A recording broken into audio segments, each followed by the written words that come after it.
নজর রাখবো অন্যান্য খবরেও। বাংলা বলায় আবারও অত্যাচার, জরিমানা, আতঙ্কে পরিযায়ী শ্রমিকের পরিবার। নাগপুরে কর্মরত বিষ্ণুপুরের জাহিরউদ্দিন ফকির বাজারে বাংলা কথা বলায় পুলিশের হয়রানির অভিযোগ উঠছে। পুলিশই হয়রান করেছে এমনটাই অভিযোগ উঠছে। আমাদের সঙ্গে এই মুহূর্তে রয়েছেন প্রতিনিধি অর্পণ। এই জাহিরউদ্দিন ফকির তিনি ঠিক কি অভিযোগ করছেন, কি ঘটেছে তার সঙ্গে? দেখো, বাংলার প্রায় 15 জন পরিযায়ী শ্রমিক তারা নাগপুরের একটি দর্জি কারখানায় কাজে যান। সেখানে যেটা অভিযোগ করা হচ্ছে যে বাজারে গিয়ে তারা বাংলায় কথা বলেছেন, আর সেই কারণেই এলাকার মানুষজন তাদেরকে পুলিশকে খবর দেয় যে এরা বাংলাদেশি। এরপরেই তারা এখনো পর্যন্ত প্রায় 15 দিন হতে চললো তারা গৃহবন্দী বলা যেতে পারে। কারখানার বাইরে তারা বেরোতে পারছেন না। একটাই আতঙ্ক যে বাংলাদেশি সন্দেহ তাদেরকে যদি আটক করা হয় তাহলে হেনস্থার শিকার হতে হবে। ইতিমধ্যেই তারা যেটা জানাচ্ছেন যে তারা যে কলোনিতে রয়েছেন তার পাশে যারা বাঙালি রয়েছে তাদের বেশ কয়েকজনকে ধরে নিয়ে যায় পুলিশ, এবং সেখানে 50,000 টাকা পর্যন্ত জরিমানা দিতে হচ্ছে। এর পাশাপাশি বিভিন্ন সময় বিভিন্নভাবে হেনস্থার শিকার হচ্ছে বাংলা শ্রমিকদের, এবং তারা চাইছেন তার পরিবারের সঙ্গে তারা যোগাযোগ করে তারা যেটা জানাচ্ছেন যে যত দ্রুততার সঙ্গে হোক তাদেরকে বাড়ি ফিরিয়ে আনা হোক, কারণ সেখানের পরিবেশ ভালো নয় এবং সেখানে প্রতিদিনই তাদেরকে হেনস্থার শিকার হতে হচ্ছে। তাদের যে ডকুমেন্ট সেগুলো মাঝে মধ্যে নিয়ে নেওয়া হচ্ছে, তাদের কাছ থেকে ডকুমেন্টও কেড়ে নেওয়া হয়েছে এমনটাই অভিযোগ উঠছে। বেশ, ধন্যবাদ। বললাম আমি বাড়িতে চলে যাবো, আমার এখানে ভয় লাগছে, আমি বাড়িতে চলে যাবো, এই কথা আমাকে বলেছে। কেন ভয় লাগছে? বলে এখানে গন্ডগোল হচ্ছে, আমি থাকবো না, আমি চলে যাবো, আমাকে টাকা দিলে আমি চলে যাবো। কি গন্ডগোল হচ্ছে? ওখানে মারপিট হচ্ছে, ওখানে বাংলাদেশে ধরে মারপিট হচ্ছে, এনে তুলে নিয়ে চলে যাচ্ছে এবং কারো কান কেটে দিচ্ছে। বাংলা কথা বললে, হিন্দি কথা বললে কিছু বলবে না। কোথায় আছে? এখন ওই যে কারখানায় আছে না। কি চাইছেন আপনি? আমি বলছি উনি বাড়িতে পাঠিয়ে দাও। আমরা গরিব লোক, সেই জন্য বাইরে গিয়েছে কারখানায়। যদি বাংলাদেশি হলে নিয়ে চলে যায়, আমি তো আমার ছেলেকে হারিয়ে ফেলতে পারি।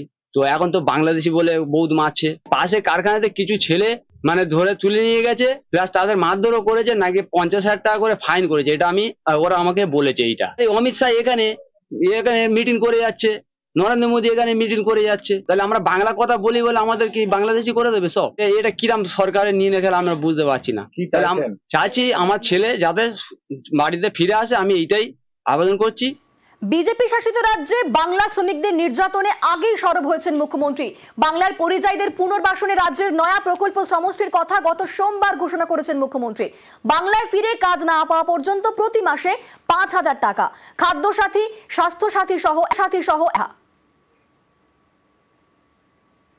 বাংলায় যে সকল পরিযায়ী শ্রমিক বাংলার বাইরে কাজ করছে বাড়ি ফিরিয়ে এনে, এবং তারা যদি নিজেরাও সরে আসে, যারা আসতে পারবে, যারা আসতে চায়, তাদের পুনর্বাসনের জন্য আমরা একটা পরিকল্পনা, এই পরিকল্পনাটার আমরা নাম দিয়েছি শ্রমশ্রী।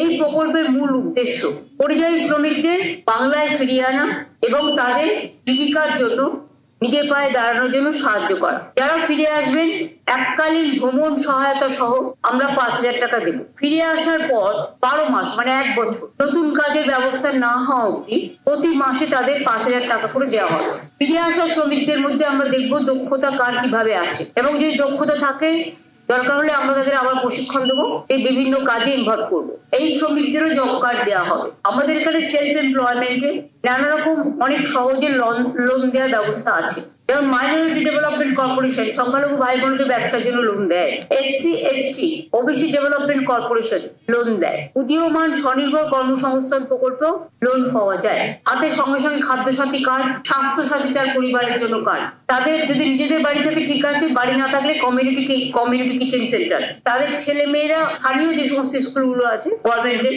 এইসব স্কুলগুলোতে ভর্তির ব্যবস্থা করে দেওয়া। এছাড়াও তারা অন্যান্য সরকারি প্রকল্প যেমন কন্যাশ্রী আছে, শিক্ষাশ্রী আছে, ঐক্যশ্রী আছে, মেধাশ্রীর মতো নানান স্কলারশিপের সুযোগ সুবিধাও পাবে। বাংলায় যে 22,40,000 পরিযায়ী শ্রমিক ভারতবর্ষের অন্যান্য রাজ্য এবং বিদেশে কাজ করছে, এবং যারা আমাদের পরিযায়ী শ্রমিক সংক্রান্ত যে পোর্টালে নাম নথিভুক্ত করেছে, তারা এই সমস্ত সুবিধা পাবেন। বেঁচে আছেন, রোজ কাজও করছেন, তাদেরও জাল ডেথ সার্টিফিকেট বানিয়ে পিএফ এর টাকা তুলে নেওয়ার অভিযোগ। জলপাইগুড়ির নাগরাকাটা থানায় নালিশ 2 চা শ্রমিকের, আর এ নিয়েই ধরণীপুর চা বাগানে জোর শোরগোল।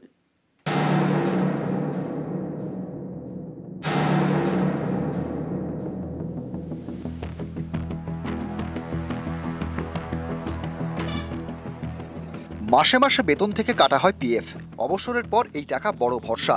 সেই পিএফ এর টাকায় জালিয়াতি। রোজ চা বাগানে কাজ করেন শ্রমিক, অথচ তিনিই নাকি মারা গিয়েছেন। তার জাল ডেথ সার্টিফিকেট তৈরি করে তুলে নেওয়া হয়েছে পিএফ এর টাকা। এমনই চাঞ্চল্যকর অভিযোগ জলপাইগুড়ি ধরণীপুর চা বাগানের 2 শ্রমিকের। তাদের দাবি, জাল ডেথ সার্টিফিকেট তৈরি করা হচ্ছে, সেই সার্টিফিকেট দিয়ে পিএফ অ্যাকাউন্ট থেকে টাকা তুলে নেওয়া হয়েছে। এ নিয়ে নাগরাকাটা থানায় অভিযোগও জানিয়েছেন 2 চা শ্রমিক। मरा हुआ दिखाया हम इनके हाँ मरा हुआ दिखाई के हम इनका पैसा के निकलाई के खाई दिले तो जिंदा ही से और हम इनखान जिंदा ही से लगन बोलो थी चाहती हैं हम एफआईआर एफआईआर कर ली तो से कर लगन हम इनका पैसा हम इनके मिले चाहिए। সারা জীবনের সঞ্চয়, কারো 20 বছরের জমানো টাকা, কারো আবার 30 বছরের। সম্প্রতি পিএফ এর টাকার বিষয়ে খোঁজ খবর নিতে পিএফ অফিসে যান শ্রমিকরা। তাদের দাবি, জানতে পারেন তাদের ডেথ সার্টিফিকেট দেখিয়ে পিএফ এর সমস্ত টাকা তুলে নেওয়া হয়েছে।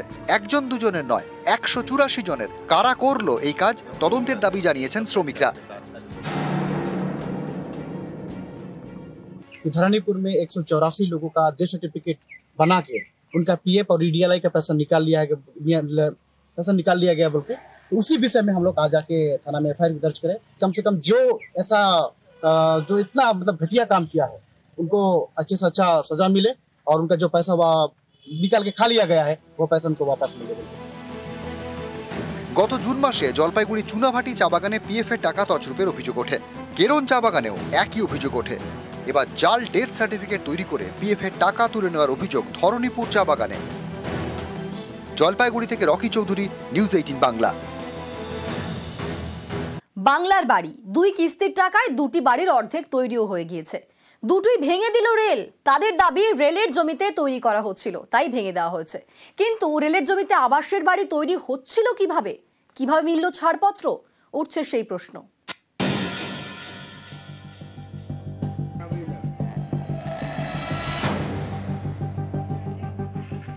বাংলার বাড়ি রাজ্য সরকারের প্রকল্প।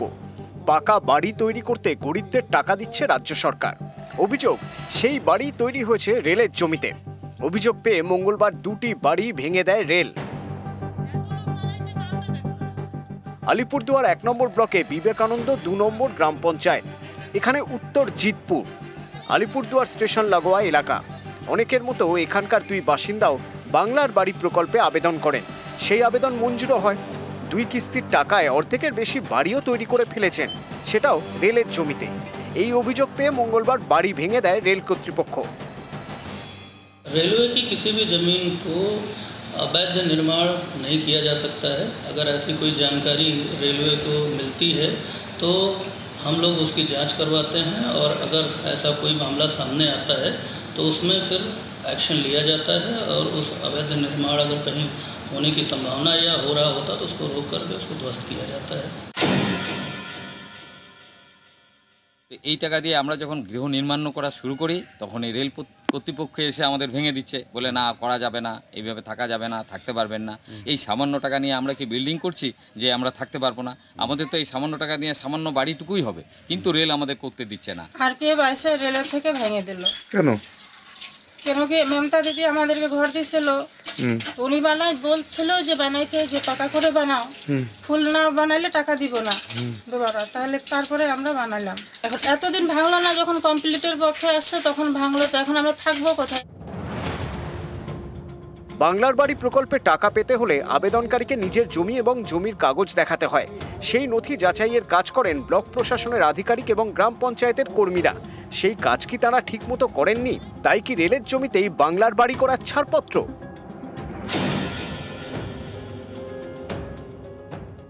বলছে কি হ্যাঁ এটা আমাদের জায়গা, নিজস্ব জায়গা। অনেকে কিন্তু আবার চিত্রকুলের নীতি এমন জায়গা জোর জায়গাও হতে পড়ছে, আবার রেল জায়গাও কিন্তু আসে কিছু কিছু জায়গায়। আর আমরা তো করি না এই সার্ভেটা, তো ব্লক প্রশাসন বা এসে আমাদের জিপির প্রশাসন যারা মানে এসে তো সরকারি স্টাফ ওরাই করছে। তো আমাদেরও ভুগতে লাগতেছে এখন রেলের জায়গাতে। এখন মানে ভোট দিতে গেছে, এখন যখন করতে দিচ্ছে না আমাদের কিন্তু করতে যাওয়া হচ্ছে এটা নিয়ে।